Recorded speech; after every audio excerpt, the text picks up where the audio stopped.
Halo, kembali lagi bersama kita di YouTube Wital Medan di podcast Rindu Rumpi Indihome Santuy episode 3. Jadi kali ini saya Dara akan menjadi host pada episode ketiga ini, podcast Rindu episode ketiga ini dengan saya di sini kebetulan ditemani oleh rekan satu unit saya, peer saya yang kebetulan memang baru menjadi insan Telkom. Title-nya insan Telkom gitu ya. Yang bernama Fadil Azhari. Halo. Selamat datang Fadil di podcast Rindu. Jadi Fadil, jadi kita ngobrolnya santai aja. Oke. Nanti dijawab sesuai dengan experience selama ini, karena kita ingin menjawab nih beberapa pertanyaan dari teman-teman penonton YouTube Wital Medan mengenai gimana sih cara dan tips and tricks masuk atau mengikuti rekrutmen Telkom Indonesia gitu ya. Kebetulan memang Fadil adalah rekrutmen Telkom tahun 2022, rekrutmen bersama FHCI 2022 ya Fadil ya. Betul Kak. Mungkin nggak perlu berpanjang lagi, Fadil mungkin boleh diceritain dikit nggak Dil, sebelumnya itu background pendidikannya itu di mana sih, kuliah di mana, jurusan di mana, tahun berapa gitu. Oke, baik. Jadi perkenalkan, nama saya Fadil Azhari. Kalau untuk background kuliah, saya kuliah di UGM Universitas Gadjah Mada, jurusannya biologi. Kemudian apa ya? Itu aja sih Kak. Tahun berapa kuliah? Kuliah tahun 2015 sampai 2015. tahun 2020. Oh iya, berarti kita beda 4 tahun ya. Kayaknya saya udah agak tua gitu ya. Terus kemarin tuh cerita-ceritanya Fadil sebelum masuk Telkom tuh udah pernah kerja ya? Boleh di-spill nggak? Tapi mungkin kalau mau nggak mau spill nama kerjanya juga, nama tempat kerja juga nggak apa-apa. Iya, jadi dari tahun 2020 sampai tahun 2022 ya, sampai sekarang ya. Itu sebelum di Telkom tuh pernah kerja Kak. Pertama tuh kerja jadi sales, akun manager itu di perusahaan konsultan IT konsultan gitu. Itu lokasinya di Jakarta Selatan. Terus setahun di sana, kurang dari setahun, terus pindah ke ada perusahaan konsultan konsultan proyek, jadi sales juga. Jadi udah setahun lebih lah kiranya jadi sales gitu. Oh gitu ya. Jadi agak berbeda ya teman-teman sekalian, background pendidikannya Sangat biologi. berbeda. Berarti gelarnya itu apa ya? Sarjana pendidikan? Kalau gelarnya enggak SSI. Oh, science ya. Nah. Iya, iya. Tapi selama berapa tahun? 2 tahun ya? Iya. 2 tahun, kurang lebih 2 tahun bekerja di bidang sales. Dan spill sedikit, di Telkom pun di bidang sales gitu ya Sama aja. teman-teman sekalian. Jadi jangan ragu kalau misalnya memang akhirnya pengen mencoba sesuatu yang baru di luar dari background pendidikannya, itu bisa ternyata di Telkom, karena tidak menutup kemungkinan apapun jurusan teman-teman sekalian itu nantinya ditempatkan di mana ya di Telkom itu tidak bisa jadi berbeda gitu. Ada yang inline mungkin, tapi ada juga beberapa yang berbeda gitu ya. Terus boleh diceritain dikit nggak sih Del, gimana sih awal pendaftaran rekrutmen bersama FHCI 2022 ini? Karena kalau nggak salah ini baru berapa tahun, Iya. karena pas di tahun aku itu belum ada rekrutmen bersama ini. Ya, jadi yang pertama itu kan tahun 2019 itu ya Kak. Terus yang keduanya ini tahun 2022. Jadi pertamanya itu di bulan 4 ketika Hamin 1 minggu pas Lebaran itu ada dapat kabar gitu kan di LinkedIn gitu, ada apa namanya, bakal ada rekrutmen besar-besaran gitu. Oh, awalnya dari LinkedIn ya? Ya, terus pikiran gitu kan. Sebelumnya pernah nyoba GPTP 14 kan, tapi gagal gitu. Terus pengen coba lagi, kayak males gitu kan, kok rasanya males, tapi ya udah coba lagi, siapa tahu dapet kan. Iya. Kayak gitu. Ya udah akhirnya daftar Kak di yang rekrutmen besar ini. Terus juga ajak teman-teman lain juga sih yang belum kerja buat daftar gitu. Kan masih ingat juga soal-soalnya kayak mana, jadi bisa ya sharing-sharing lah kayak gitu. Sharing ya. Berarti memang rezekinya di tahun 2022 ya. Iya gitu sih. Di rekrutmen bersama FHCI 2022. Kalau rekrutmen bersama ini ada dengan BUMN lain berarti ya Dil ya? Rekrutmennya ya dengan BUMN yang lain juga, dan anak perusahaannya juga ikut. Waktu itu ada berapa BUMN Dil? banyak banget sih Kak kemarin tuh. Banyak ya. Tapi di rekrutmennya ada batasan pilihan? Di kemarin tuh ada 3 pilihan BUMN. Jadi ada pilihannya tuh kita 3 pilihan di BUMN yang berbeda gitu kan. Jadi kita sistemnya tuh ranking gitu. Nanti dari seleksi administrasi itu ditaruhlah kita di pilihan yang keberapa gitu, entah ke satu, kedua atau ketiga kayak gitu sih. Berarti terbatas di 3 pilihan ya? Iya. Oke. Terus kalau alurnya itu gimana sih alur rekrutasinya kalau udah daftar sampai ke step terakhir gitu? Apa aja yang harus dilaluin gitu deh? Pertama sih tesnya tes administrasi ya, upload berkas gitu dan segala macam, isi CV dan lain-lain. Itu kalau lulus nanti lanjut ke tes kemampuan dasar TKD. Itu yang Telkom ya, yang Telkom ya. Belum deh, itu belum Telkom, masih FHCI. Yang TKD itu masih FHCI, di situsnya FHCI. Terus udah lulus TKD, nanti pindah ke TKB, kemampuan bidang. Kalau ada kemampuan bidang itu pindah ke situsnya Telkom. Oh iya, mana yang lulus berarti ya, dari 3 pilihan itu ya? Ya. Situs Telkom kan, itu TKB kalau lulus nanti ada masuk ke psikotes sih. Apa namanya? Wawancara. Interview ya. Interview user ya? Belum user. Ada 3 interview tuh Kak, ada Oh, 3. salah satunya user berarti ya. Ada user, terus ada HC, sama interview aku nggak tahu namanya. Ada 3 pokoknya, 3 orang gitu. Habis itu udah, habis itu MCU. MCU ya. Habis lulus MCU ya udah ikut Bintal. Bintal ya. Jadi untuk rekrutmen bersama FHCI 2022 ini teman-teman sekalian ada 5 alur. Yang pertama administrasi, yang kedua tes kemampuan dasar, yang ketiga tes kemampuan bidang. Ini sudah masuk ke perusahaan yang berhasil lolos dari 3 pilihan tersebut. Yang keempat wawancara, dan kelima itu MCU. MCU ini medical check up, jadi tes kesehatan. Terus menurut Fadil sendiri sebenarnya dari 5 step itu paling sulit itu yang di mana? Paling sulit nih sih ini di wawancara ya, soalnya kan paling sulit itu ya, bukan TKD, bukan TKB ya? Bukan, soalnya TKB dan TKD-nya easy ya, easy. Enggak, mirip-mirip dengan soal sebelumnya, GPTP sebelumnya, jadi iya. ya udah tinggal. Nah itu bisa jadi tips and tricks. Itu bisa tuh, soalnya mirip-mirip soalnya, jadi ya bisa lah gitu. Otomata mungkin bisa ya.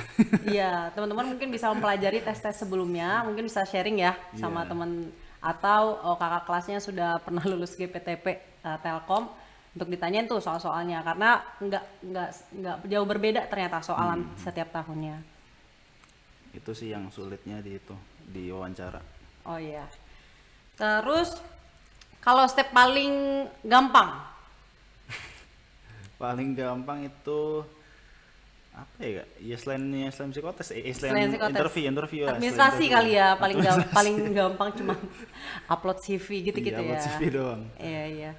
Oh iya, berarti bisa dijelasin dikit tuh Dil, administrasi itu apa aja dokumen yang perlu di-upload atau perlu dipersiapkan? Pas administrasi itu upload KTP, foto, terus ada KK juga, terus kita upload CV terbaru kan. Tapi di situ nanti ada kita suruh ngisi ini lagi sih, ngisi kayak ya sama lagi kita ngisi CV lagi di situsnya itu kayak gitu sih. Oh, ngisi CV lagi ya. Nggak banyak kok kemarin dimintanya kayak gitu. Itu kemarin awalnya tuh ini administrasi. minta surat keterangan dari kepolisian, itu apa namanya? SKCK ya. SKCK, terus seminggu sebelum dibuka pendaftarannya dibatalin SKCK. Oh, nggak jadi. Usah repot soalnya kan. Iya sih. Tapi pas di zaman aku masih ada SKCK waktu itu. Ya? Ada ini nggak sih Dil, waktu pas pendaftaran awal itu ada minimal TOEFL dan minimal IPK, mungkin bisa di spill ke teman-teman. Oh iya, TOEFL ada, tapi minimal berapa itu? mana sih tulisannya itu 500 nggak salah. Oh minimal 500 tuh teman-teman, siapin sertifikat TOEFL, 500 ya. Walaupun udah minimal expired skornya. pakai aja nggak apa-apa sih. Oh, jangan ditiru ya. Mungkin dipersiapkan sertifikat TOEFL yang terbaru dan masih valid ya tahun ininya, tahun terbitannya gitu ya. Kalau IPK ada minimal nggak waktu itu? IPK mah minimal 3. Minimal 3 ya. 3.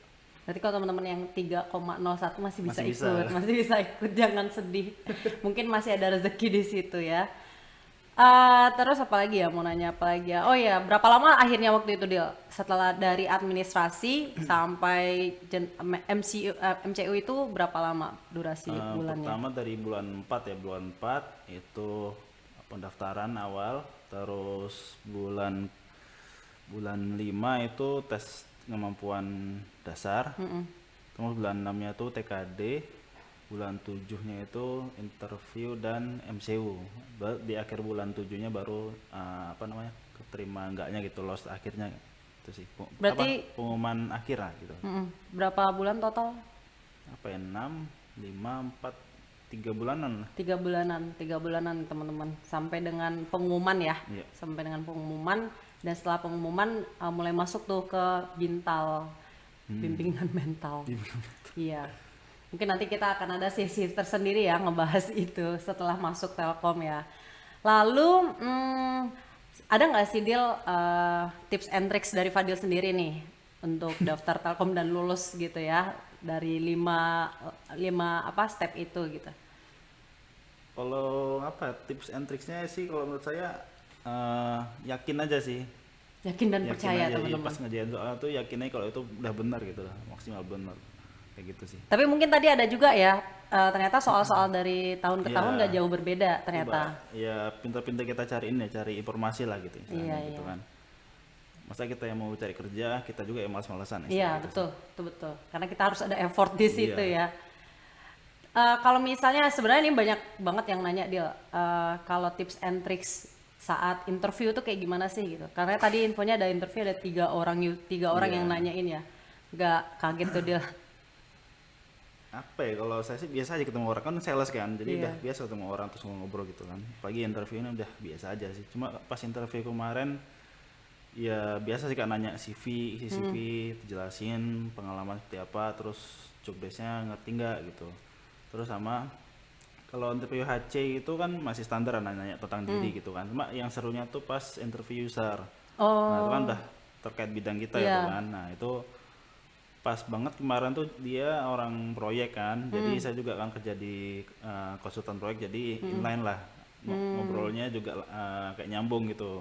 Dia juga, makan saya juga jualan ini kemarin di perusahaan sebelumnya, jualan sertifikasi gitu kan. Dan ternyata bapaknya itu yang interviewernya itu juga pernah nyoba ikut sertifikasi itu, jadi Oh, makanya dia lusin kamu kali ya. ya kayak ngobrol santai aja sih, Iya, nggak iya, yang iya, nanya-nanya hal-hal kerjanya apa Iya, segala iya, macam kayak gitu sih. Nggak perlu takut berarti ya. Iya. Oke, oke. Berarti kalau interview ya sejujurnya aja, sepengalaman kitanya aja Iya. ya. Kalau misalnya pas interview itu ada ini nggak sih pertanyaannya itu pertanyaan mengenai case, study case gitu nggak sih? Case Terkait study, bisnis Telkom gitu. kalau menurut saya sih yang orang yang nanyain case study itu orang yang apa ya, pengalamannya mungkin nggak cukup ya di CV-nya gitu Kak. Jadi ya nggak perlu sih, kalau misalnya udah ada pengalaman kerjanya mungkin nggak perlu ditanyain case study-nya ya. Jadi ya langsung tanyain ini di pekerjaan sebelumnya tuh seperti apa, terus tantangan dihadapi seperti apa, mungkin itu lebih realnya ya, Iya, real iya, case-nya iya, gitu, ketimbang real case yang dikasih langsung oleh panitianya gitu sih. Iya sih. Oke, deal. Mungkin terakhir ya buat sesi kita kali ini apa sih yang sangat membedakan akhirnya pengalaman Fadil bekerja di Telkom saat ini dengan di perusahaan Fadil sebelumnya gitu? Pertama sih anggapannya sih mikirnya gini, bedakan jadi apa, ikan di kolam ikan besar di kolam kecil sama ikan kecil di kolam besar. Itu maksudnya gimana Nah tuh? itu jadi ya mikirnya sih gini sih Kak, kan udah baca-baca juga kan, untuk yang masih awal-awal kerja gitu kan, sebaiknya sih jadi ikan kecil di kolam besar dulu, soalnya kan lebih kita banyak pengalamannya, terus kenal banyak orang juga, dan ya nambah-nambah relasi lah istilahnya gitu kan, ketimbang jadi ikan besar di kolam kecil. Itu lebih baik ketika kita jadi yang expert gitu, kita punya bisnis sendiri, bisnis yang khusus untuk kita sendiri gitu, untuk kita kembangin. Kalau kita masih muda, masih fresh graduate atau di bawah 30 lah, itu mungkin bisa coba yang itu dulu, yang jadi ikan kecil di kolam besar itu sih. Oke. Jadi eh prinsipnya gitu kayak gitu. Prinsipnya ya. Iya. Oke, sip. Terima kasih Fadil atas sharing singkatnya mengenai rekrutmen Telkom, khususnya rekrutmen bersama FHCI 2022. Terima kasih sudah datang ke podcast Rindu. Mungkin Apa Rindu, Kak? Rindu Rumpi Indihome Santuy. Emang nih tim kreatif kita sangat kreatif nih dari awal menciptakan nama-nama podcast ini ya, dan kali ini episode 3. Mungkin nanti Fadil akan kita undang di episode-episode selanjutnya. Jadi kalau misalnya teman-teman pada fans sama Fadil, ditunggu aja. Stay tune terus di YouTube Vital Medan karena Fadil nggak akan kali ini aja kita hadirkan di sini. Oke, siap. Oke, terima kasih banyak Fadil. Teman-teman sekalian, terima kasih sudah menonton video YouTube ini. Terima kasih dan sampai ketemu di episode selanjutnya. Bye-bye.